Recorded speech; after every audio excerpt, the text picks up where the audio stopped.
মাছ নিয়ে এসেছে দেখছি, আর আজকে চিংড়ি মাছটা কাটিয়ে নিয়ে এসেছে।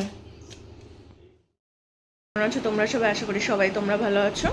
চলো আজকে কি কি বাজার টাজার হলো আর কি রান্না করবো তোমাদের সাথে শেয়ার করে ফেলি। এর জন্য ভেন্ডি আলু চচ্চড়ি বসিয়ে দিলাম, এখন হচ্ছে কষিয়ে নিয়ে জল ঢেলে দেবো। মাছটা এবার খুলে ফেলি, দেখি কি মাছ এনেছে আজকে।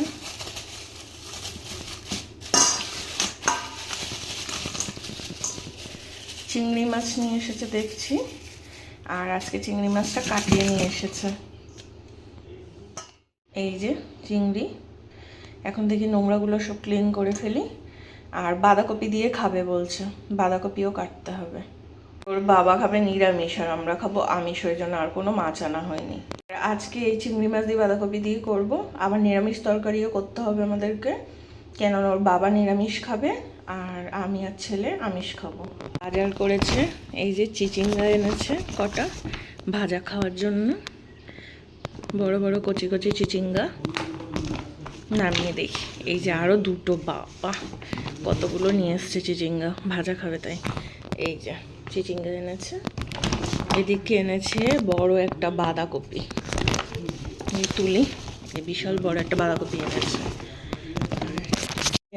এনেছে বেগুন, এদিকে এনেছে উচ্ছে, টমেটো। এগুলোকে সব ভালো করে ভেজে নেবো। আর চিংড়ি মাছ কিন্তু বেশিক্ষণ ভাজা লাগে না, বেশিক্ষণ ভাজলে কিন্তু চিট হয়ে যায়, মানে শক্ত হয়ে যায়। বাঁধাকপিটাকে সিদ্ধ করে নিয়েছি, আর এখানে হচ্ছে আলু ভাজছি আমি। চিংড়ি মাছ ভাজার যে তেলটা ছিল তাতে আমি আলু ভেজে নিচ্ছি বাঁধাকপির। এবার আমি একটু ফোড়ন দিয়ে দেবো এতে। ভাজার পরে এর ভিতরে মশলা দিয়ে দিলাম, আদা রসুন পেঁয়াজ কাঁচা লঙ্কা বাটা, তার মধ্যে জিরে গুঁড়ো লঙ্কা গুঁড়ো দিয়ে দিয়েছি। এবার ভালো করে কষাবো এটাকে। তেল মশলাটা কিন্তু ভালোভাবে কষিয়ে এনেছি। এবার আমি বাঁধাকপিটা ঢেলে দেবো, সিদ্ধ করা বাঁধাকপিটা। এবার বাঁধাকপি ঢালার পর আমাকে ভালো করে এটা কষিয়ে নিতে হবে।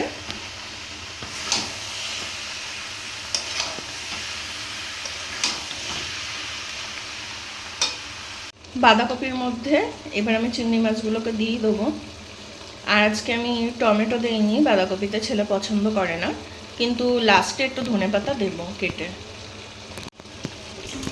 চিংড়ি মাছগুলো সব দিয়ে দিলাম, তাহলে ওর মধ্যে ভালো রকম চিংড়ি মাছের সাথে বাঁধাকপির সাথে ভালো রকম জমবে।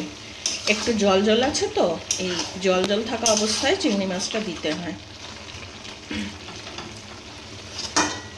চিংড়ি মাছের রসটা তাহলে বাঁধাকপির ভিতরে যাবে। দিয়ে দিলাম সবের ভিতরে।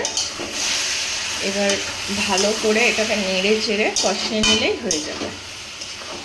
তো হয়ে গেছে, একদম শুকিয়ে এসছে পুরো, আর একদম শুকিয়ে ফেলতে হবে এটাকে।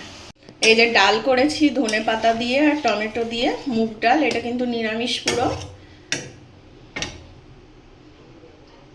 লাগলো ভিডিওটা অবশ্যই জানাবেন, ভালো লাগলে লাইক শেয়ার কমেন্ট আর সাবস্ক্রাইব করে সাথে থাকবেন, পাশে থাকবেন।